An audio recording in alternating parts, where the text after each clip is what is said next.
Son las 10 de la noche y es la hora de opinar. Hoy, junto con Javier Tello, platicaré con el escritor Michael Wolff sobre el futuro de la televisión y los medios digitales. En particular, de su más reciente libro, titulado La televisión es la nueva televisión, que es aquí en Foro TV, que ya comenzó la hora de opinar.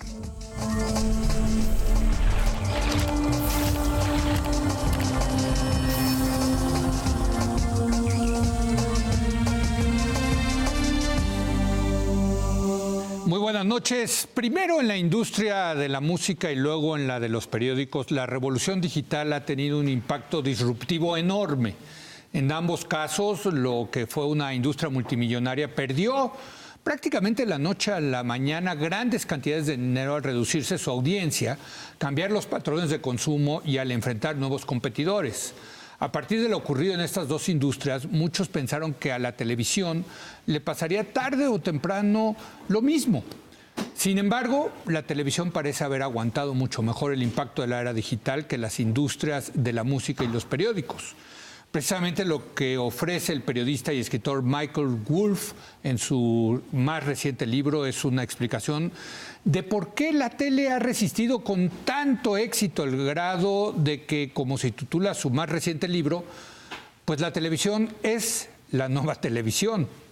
Y para platicar del futuro de la tele y los medios digitales en general, nos acompaña su autor, el autor del libro La televisión es la nueva televisión, Michael Wolff. Michael, thank you very much for being here. Thank you for having me. Thank you, Javier Tello. Michael, welcome. Thanks. Leo. We know that your book is very long and complex, but in a nutshell, what's the argument of the book? In a nutshell, it's that for quite a number of years now, actually approaching 20 years now, digital media has said it was going to eat television's lunch. It was going to be the new television. Yeah. The audience was going to digital, advertisers would follow, and it would be the triumphant media of our time. Mm-hmm. My argument is very simple. That hasn't happened. People now spend more time watching television. Television is better than it has ever been before. It has many more revenue streams than digital. And in fact, digital media is suffering from dramatically falling advertising rates and a very difficulty, maybe even an impossibility to monetize all that traffic.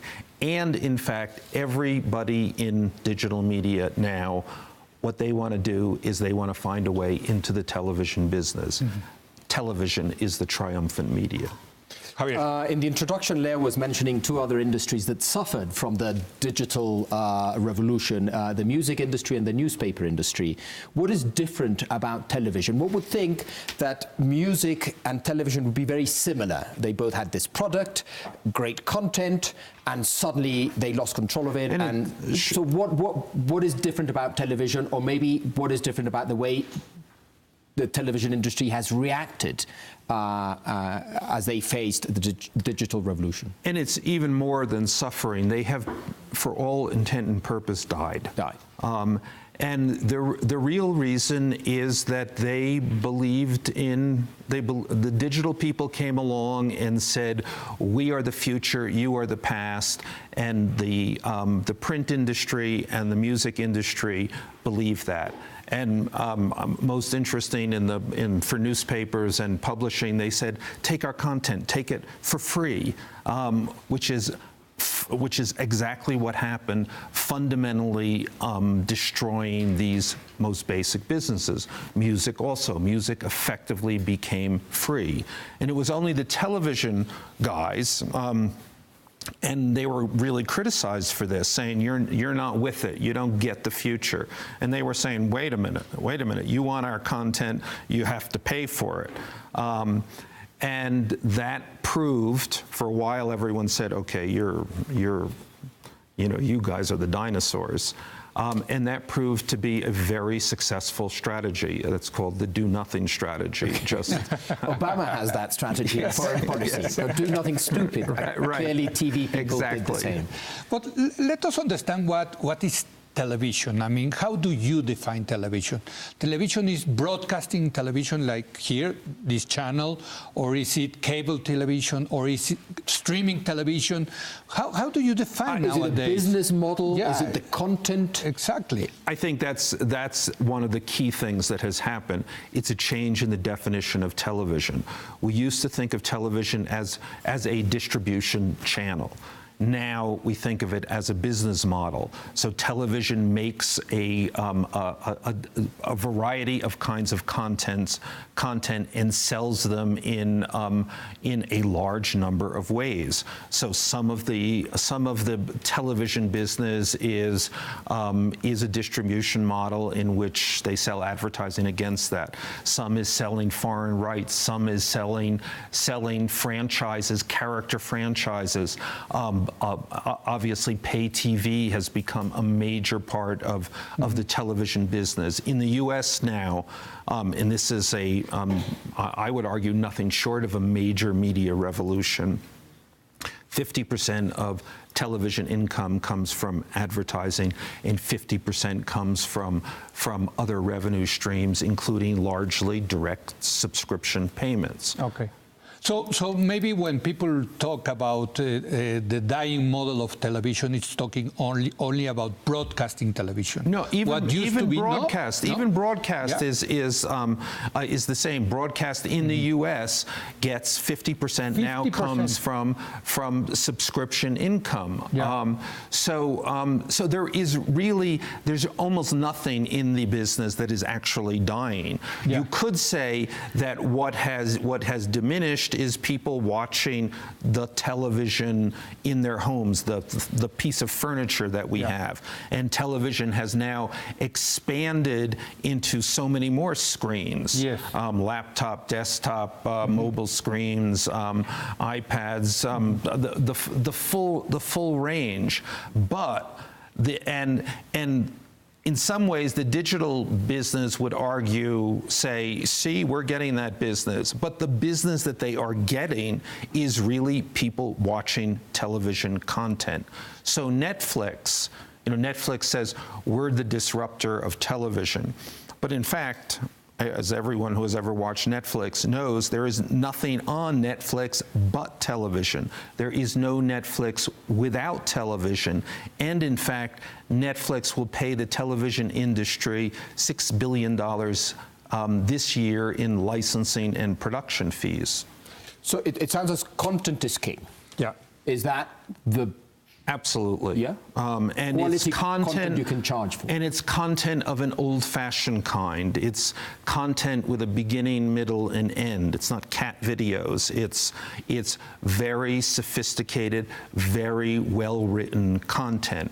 I mean, we went through this period in which everyone said, computer programmers and computer engineers would rule the world and rule the media industry, and they were they had the key skill. Curiously, that I think is under dramatic revision, and people are now saying the people who have the key skill turn out to be, and this was completely astounding to me that this would ever happen, and that I would ever say these words, but the key skill is possessed by writers. Yeah. Television is a writer's medium. All of the great shows that we see and that we consume with enormous voraciousness all depend on writers, not computer programmers. The former CEO of Televisa used to say that content is king, but distribution is King Kong. You would disagree. I would disagree with that. I mean, distribution remains important, and it is obviously fundamental. But what was King Kong in the past were distribution monopolies. Yeah. And it was the monopoly side that made you King Kong. Rather exactly. And now, obviously, there are not those distribution monopolies, but there's still, the monopoly is still on having a hit. So if you own the hit, if you have Game of Thrones, then you own the thing that everyone wants to see. What is incredible, talk to us a little bit about that, the HBO phenomenon. I mean, it's incredible. They say that if they spin HBO from Time Warner, it would have more value than Time. I think it's again, again, it's an issue of the strength of content and of exceptional content. And in a way, the revolution in television begins with HBO, and it begins because HBO is a premium channel. You have to pay for it. And suddenly, and that's a change from when television used to be completely advertising supported. So you really didn't. It wasn't really then a matter of someone having to say, I want that, I want to pay for it. It was just always there. Suddenly with HBO, you had to go to the consumer and you had to say, you have to pay for this. So that meant you had to make the product so much better. And it's hard to get people to pay for, especially what they've been getting for free.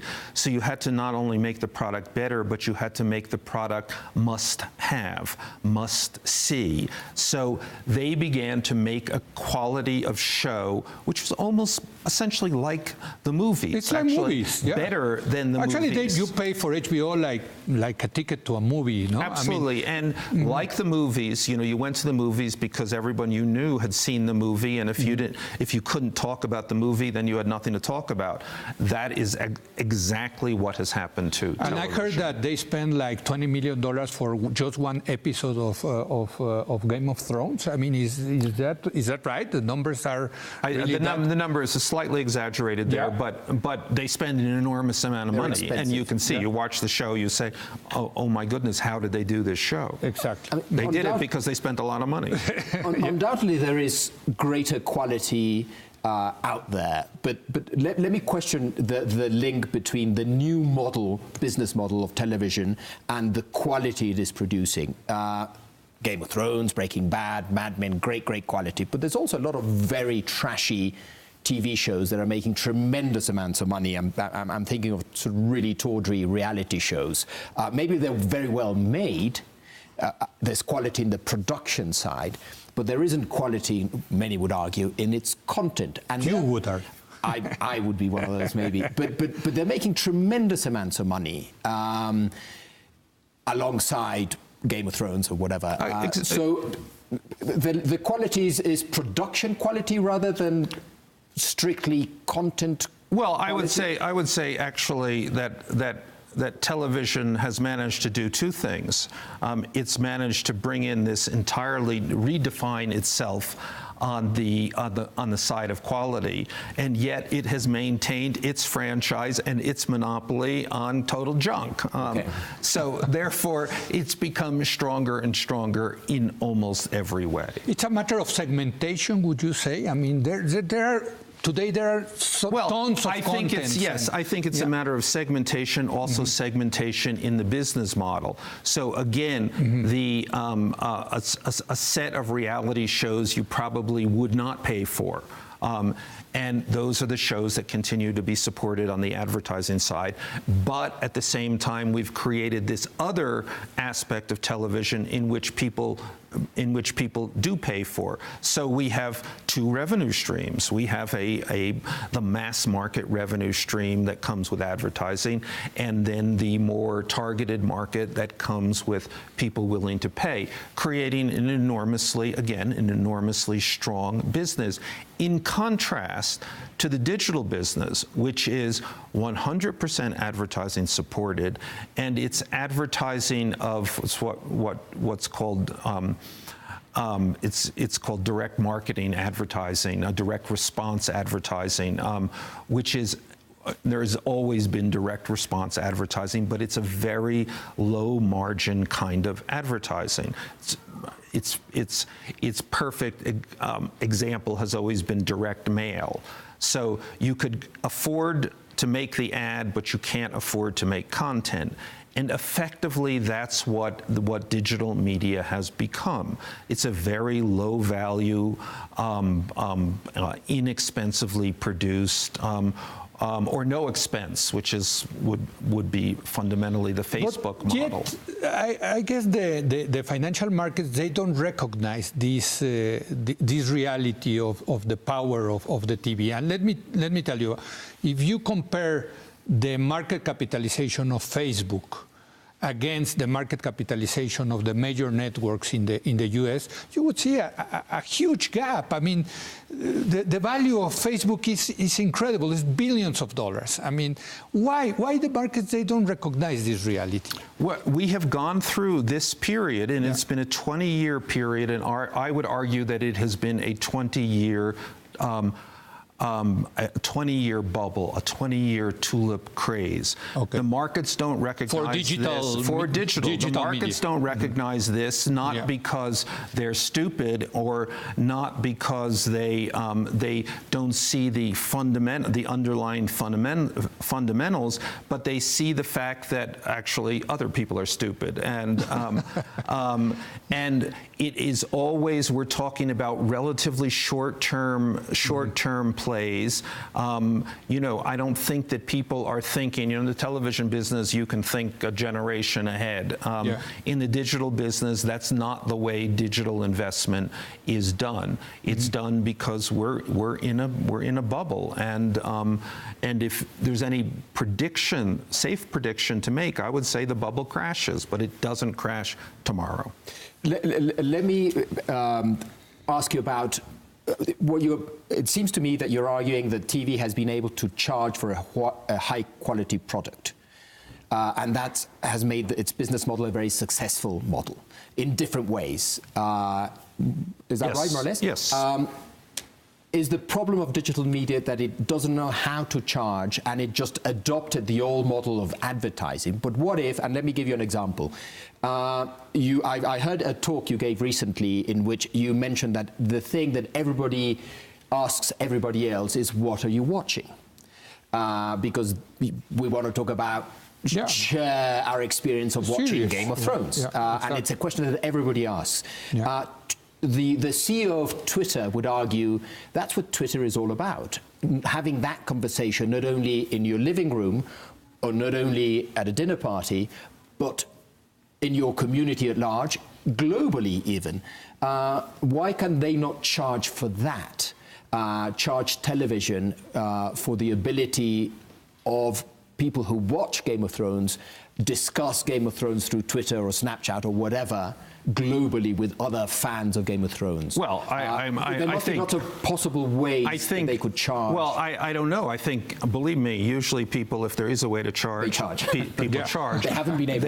They haven't charged because I don't think that they believe that people would pay, and also their basic model is about critical mass. So in other words, Twitter ceases to be Twitter if only 10% of their audience would pay. There would be no one talking. It would be silence. And one of the curious things is that in social media, the thing that is most talked about in social media is television. So, in fact, social media has given television, another thing that has given television a new life. What are you watching is a question that echoes across social media. But the other aspect of this and of digital media is that there's a difference in the nature of advertising money. So high-margin advertising is brand dollars. It's the effort to create demand, to create desire, to give us a fantasy of what we want. And then there's this other kind of direct response advertising that is really just about buy something right now. Here's a product, give us your credit card, buy that. The first, the fantasy, is very high margin. The second is very low margin. And digital media has really only managed to attract that second kind of business. The first kind of business remains with television. Well, we are old-fashioned TV, so we have to make a commercial break. So. Thank goodness. So let me have that commercial break, and we will come back with Michael Wolff. Regresamos en un momento más.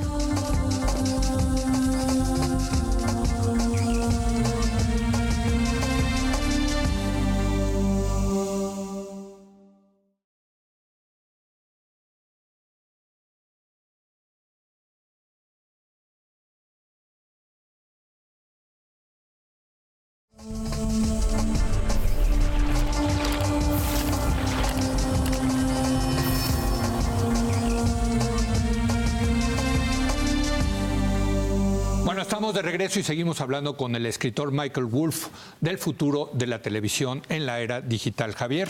Let me go back to the issue of quality. Don't you think there is quality out there in digital, Slate, Salon, Politico? And the idea, I guess, the original idea is that if you're having a conversation with the entire world, there's lots of very creative people out there that will provide valuable, quality content by themselves, freely even. I think we can look at that. Yes, there is. I think and in the early days of digital, and I was certainly a part of that, the dream was that this would be just a more economical way to create great newspapers and magazines. You didn't have to print, you didn't have to distribute. What could be bad? Hence something like Slate and Salon.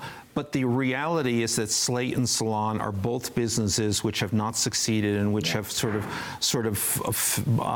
faded to the back, while businesses like BuzzFeed have leapt ahead. The BuzzFeed business depends on an enormous volume of traffic.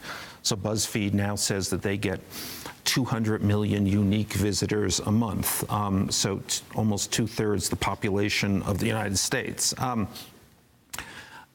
That has become almost in the way that television used to be, a kind of mass media, actually mass in a way that we could never have quite imagined. And in order to do that, actually content, the quality issue, content goes down, and it becomes just a matter of almost tricking eyeballs to come to you. Now, the digital revolution is also a challenge for content, for some kinds of content, and I'm thinking about the news content. In the past, you would wait for the 6 o'clock news to really find out what happened. Right. Nowadays, at 6 o'clock, you already know what happened immediately with Twitter and with all these digital media. I mean, what's the challenge for this, specifically for the news content? No, it's a very big, a very big challenge, a major issue. Essentially, news. Yeah. The news that was in high demand, that we had to know what was going on, and there were only a few places we could go to find out what was going on, has been destroyed. News has become a commodity. Yes. It's just out there. Absolutely. It has very low value. The only thing that has value in news are particular franchises, the people, the personalities who deliver the news. Perhaps, yes. An opinion. And opinion, analysis. Yes. Analysis, debate. Right, so the nature of news programming has changed. Now, digital news makes almost no money anywhere. And newspapers that have converted to digital, the New York Times, in its paper form, had 1 million readers and made $120 million a month. In its digital form, it has 60 million readers and makes about $14 million in advertising. Wow. So these are a major transformation has happened. On the other hand, news networks, CNN, Fox News, still are enormously profitable. Absolutely. Yeah. Javier? Let's talk about ads, which is, as you say, the way television still makes a lot of its money, Absolutely. and the way digital makes all of its money, Right. the little money that it makes and the ones that do make money. That has also changed dramatically. It seems to me that one way to make money is precisely to make people pay not to have ads. How much do you think that will be the trend that will dominate in the future? Completely. I think that is the next revolution that we're looking at. And So it's subscriptions, let's say. Yes, I mean I think that we're literally looking at an era, at a post-advertising era. Okay. I mean, if you look at television now, in essence, anybody who can afford not to see ads doesn't see them, which means from an advertiser's perspective, the audience that you're left with is a less desirable audience. Even in digital, suddenly over the last 6 months, everybody woke up to the fact that there's technology that lets you not see ads. There's ad blockers.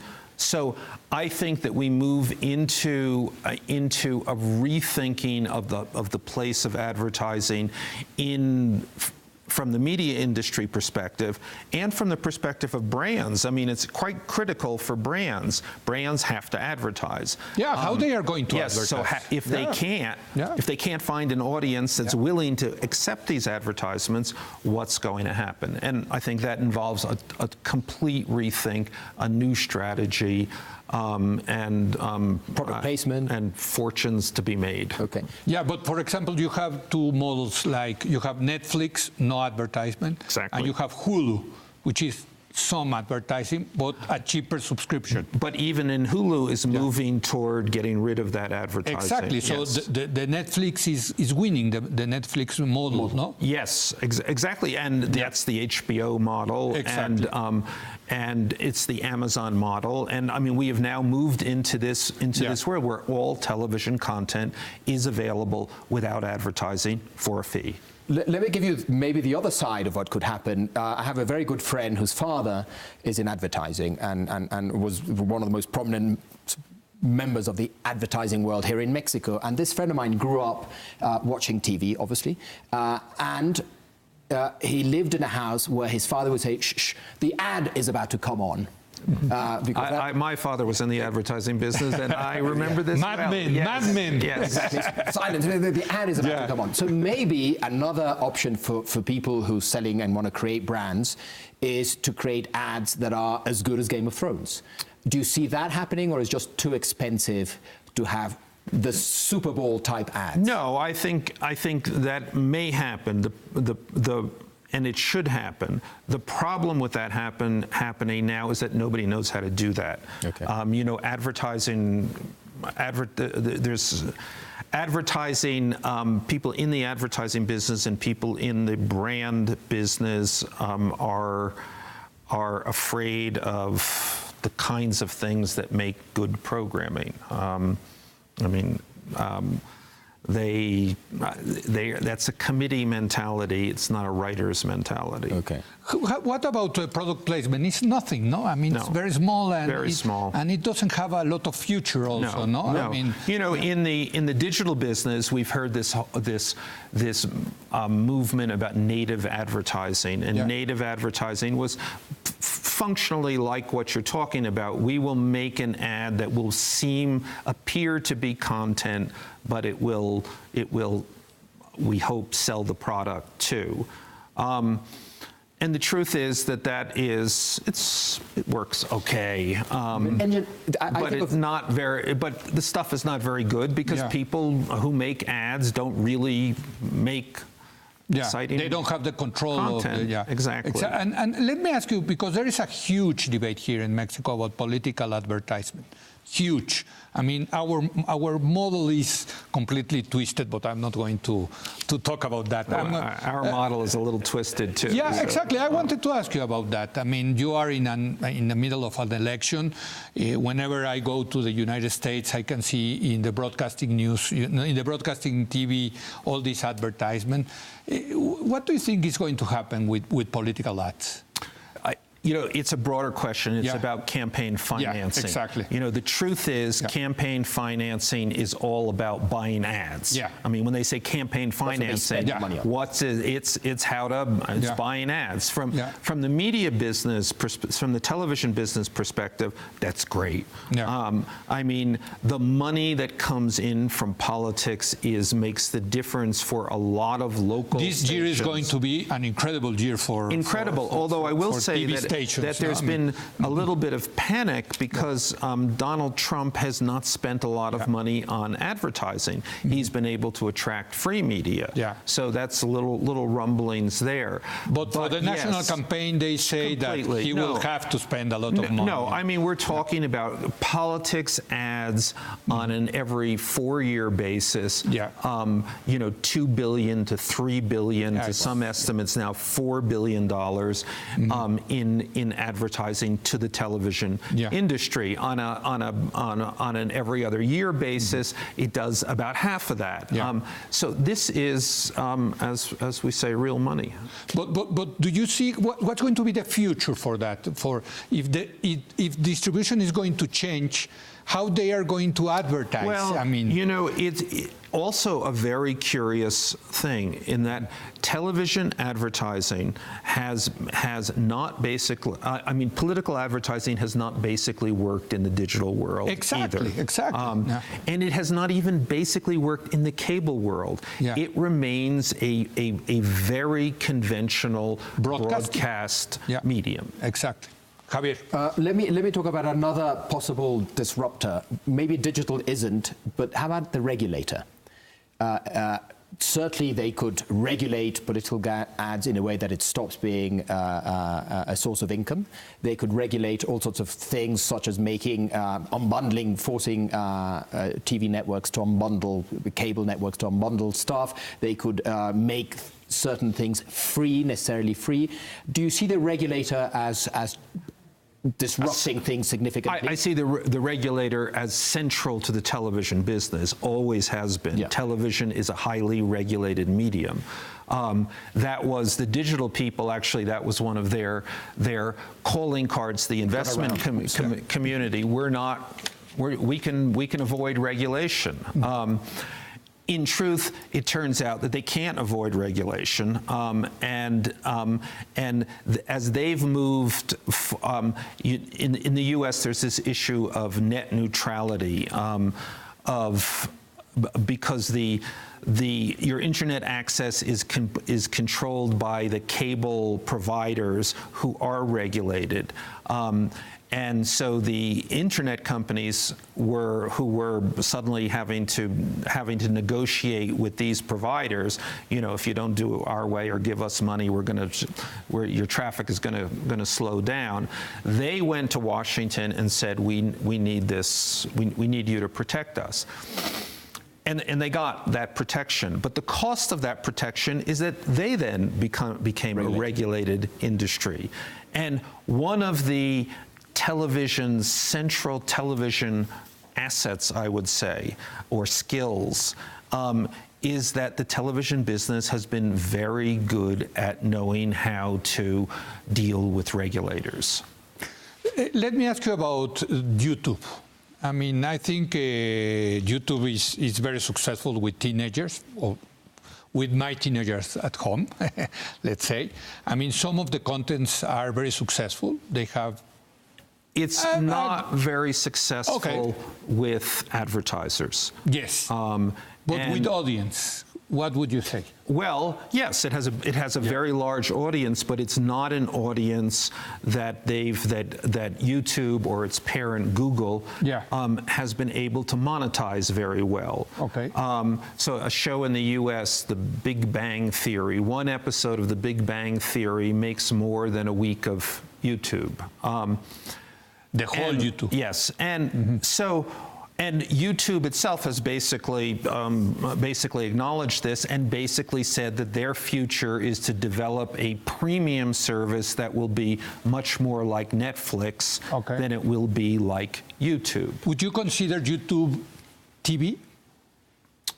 Or how would you consider No, I wouldn't particularly consider it TV. I think TV and TV content is highly formalistic. Okay. And it's very beginning, middle, and end. It's created in such a way that it holds your attention for quite a long time, not the YouTube in, out, here, there. We don't even know really what we're watching.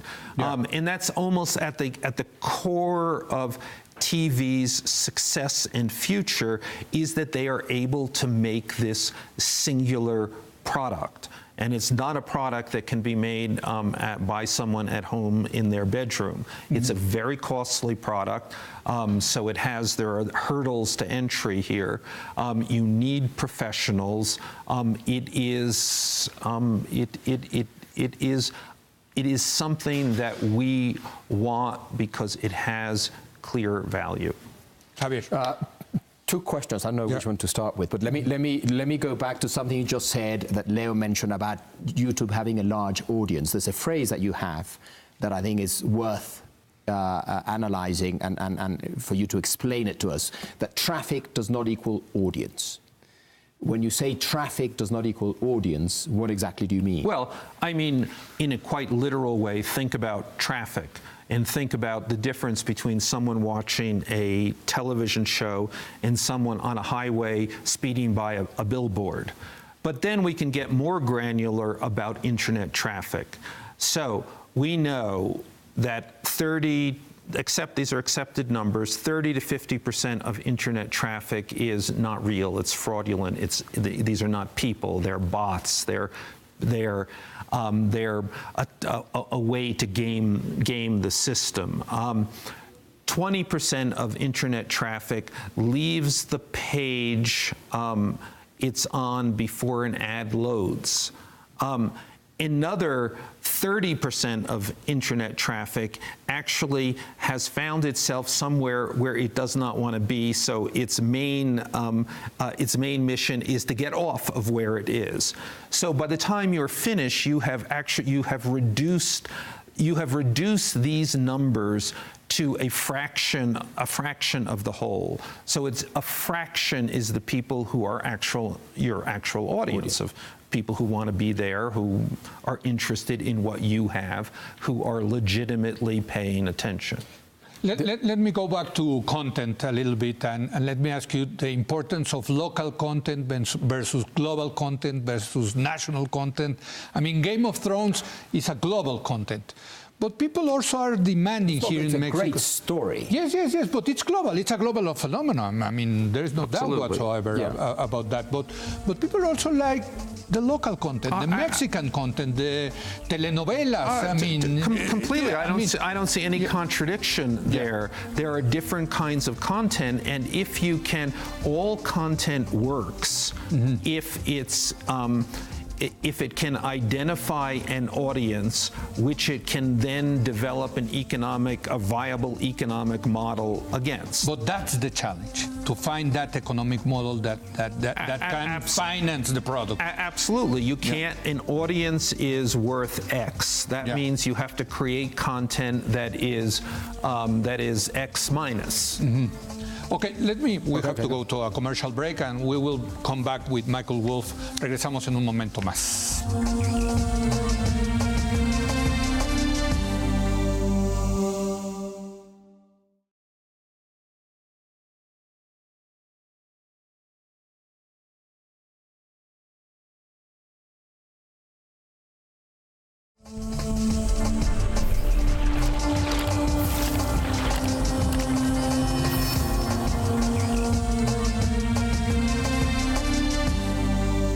Estamos de regreso para concluir nuestra plática con el escritor Michael Wolff, autor del libro La televisión es la nueva televisión.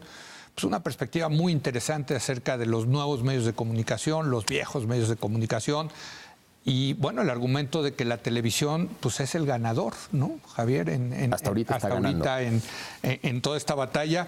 Michael, what do you mean when you say Netflix is not disrupting television, television is disrupting the internet? Netflix has made this case. We're not television. We're telling television how to do its job. We're the disruptor of it. Exactly. We're changing everything. Well, listen, I spend a lot of time watching Netflix, and I'm going to tell you, the only thing on Netflix is television. There is no Netflix without television. It is the Netflix genius, actually, is to understand the power of television and to have moved that into an additional distribution platform. But it is in no way undermine the television business, and it rather, I would argue, expands the television business. Javier. Yeah. Let me go back to what you were talking about, audiences watching somebody tell them a story. It seems to me that we've always been told a story, we've always read a story, or we've seen a story. But what would you say to somebody who argues the new thing is going to be being able to interact with the story you're being told? Well, that has been the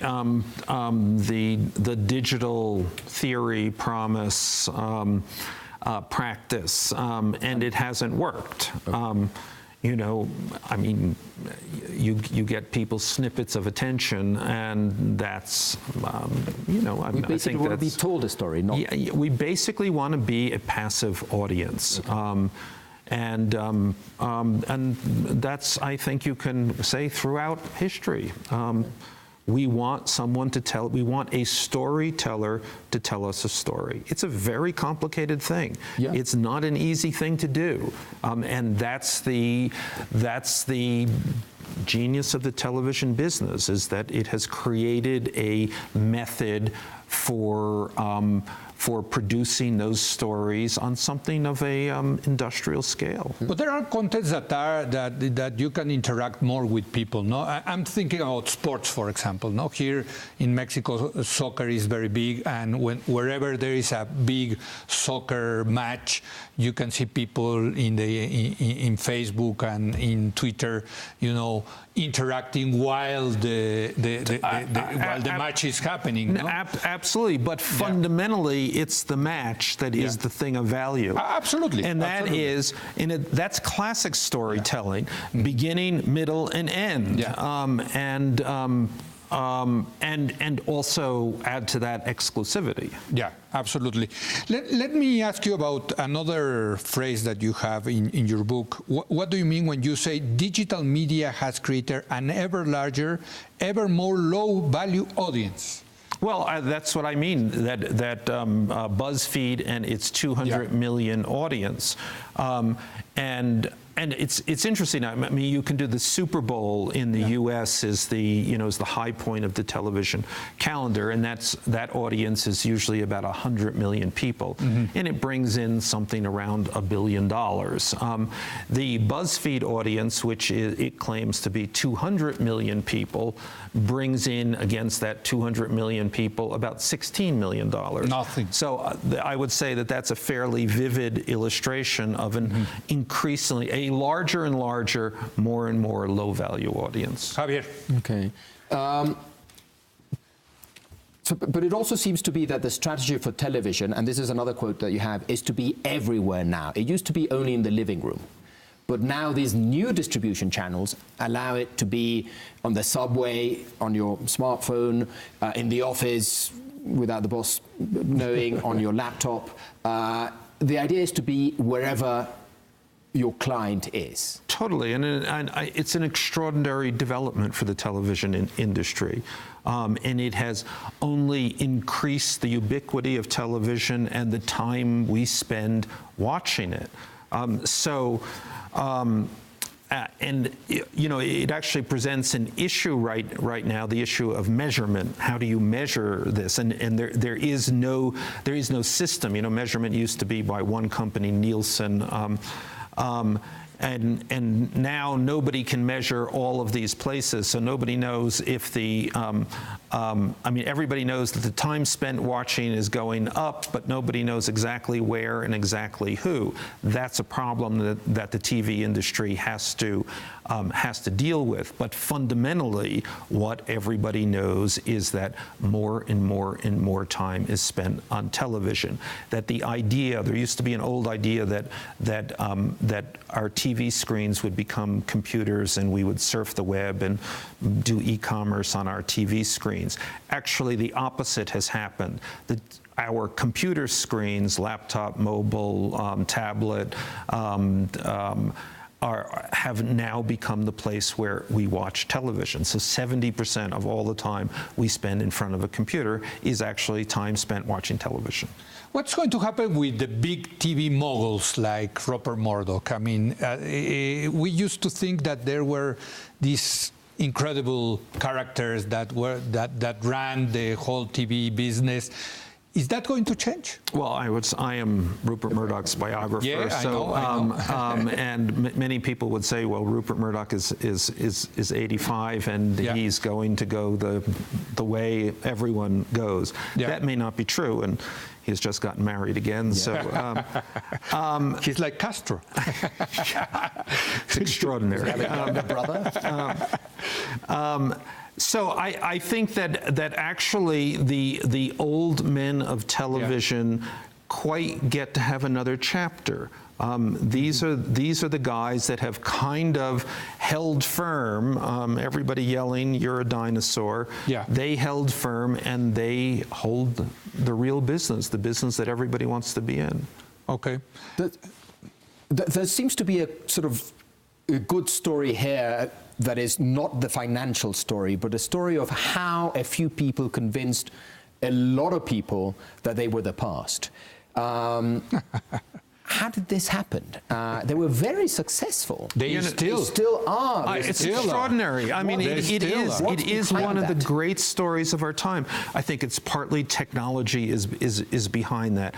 When we are all in awe of technology. We're in awe of technology, and then somebody comes into your office and says you'll never understand this. You'll never be able to write a line of code.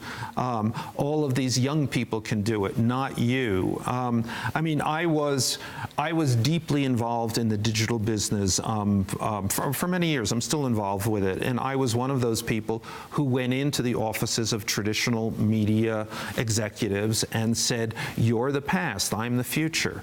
And I repeated this so often that then it was like "You're the past, I'm the future, you should give me money." And they gave it. No, well, I remember 20 years ago when we were living in New York, AOL, American Online, bought Time Warner. I mean, it was incredible. Time Warner. No, you know? I mean, this has been a scam of remarkable proportions. And it was a big failure, by the way. Oh my God, terrible! The merger of AOL and Time Warner. But this was all. It's sort of about the nature of bubble investment. Mm-hmm. So it became so much more profitable to invest in digital media and to promote digital media. So all of Wall Street is promoting digital media. That we created this. We created an. I was going to say we created an industry, but what we did was we created an illusion of an industry. Now we are in a news channel, just like Fox News or CNN or. What's going to be the future of this kind of content? I mean, we are a niche, I would say.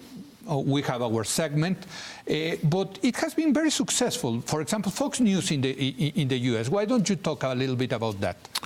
Fox News is an incredible story. Yeah. It has, and they've done an incredible job. Roger Ailes, who runs it and who I could not be more politically the opposite of, but I have incredible admiration for him. Mm-hmm. I mean, this is a man who just on the basis of fundamental television skills, built this incredible business. So forget about news, forget about truth, forget about, you know, when everyone goes, but just think of it as television. That's the craft, which he did very, very well. It's good television. I mean, Hannity and O'Reilly, and I mean, I hate these guys. I mean, yeah, totally. I disagree with them completely, but it's good TV. It's mesmerizing, and all of the liberal people, my fellow liberals, will say, yeah, but what about the truth? Doesn't matter. And this is TV. And you say, you know, I mean, news has always been news, and if you think it's the truth, well, then you've been kind of deluded. And television is television. It is it's a form, and to be able to understand what that form is, and to work within it, and not to condescend to it, and to enjoy it, and to understand that you have an audience, and if you can speak to your audience, which Fox does with this pitch-perfect sense, then you have successful media. Now, on the other hand, they have a lot of political clout. They have power. Within the Republican Party, there is no doubt whatsoever. They've been for 20 years. They've basically been the Republican Party. I mean, one of the interesting things now is does that change with Donald Trump? You know, who has been able to, you know, hasn't had to embrace Fox. Actually, quite the opposite. He's followed the same strategy. Fox speaks to the prejudice of the people who watch Fox, and Trump is doing exactly the same. So it's the same. Well, I would argue that all politicians speak to the prejudice of their particular audiences. Fox and Trump just do it more theatrically. No, but there used to be some self-regulation, or that's what we thought, with both newspapers and newscasts, which people thought was important to maybe not deliver the truth, but certainly put limits to what you could say. That seems to have gone. That seems to have gone. I would say, however, that's out of an era when, you know, there were 3 networks in the U.S. and they controlled, you know, over 90% of the audience, and then they were very careful about how they delivered the news. Fox really is it's just a sliver of the national audience. It does about 1 million people a night. It's not so nothing it's, in the US. It's a very targeted show, and you could argue that its clout has come not just from its success, but from everybody else's failure. So nobody else rose to be the opposite of Fox, or to offer an alternative to that. But it's incredible, with 1 million people watching, just 1 million, which is nothing for TV, they have this incredible amount of power. Because their audience is very intense, it's very opinionated. Yes, and that I would say that comes from the content side. They've managed to define that audience, to speak to that audience in a way that has kept that audience loyal for a very long time, and to do it in a way that you've created a loop. The audience thinks what you want it to think, and therefore you feedback then what the audience tells you it wants. Maybe they should make Bernie Sanders the CEO of a new channel. They've tried this. There's always... But you have somehow MSNBC is somehow the Fox News for liberals. Jon Stewart. Yes, and Bill Maher in HBO. It's done okay. I mean, there are these things, but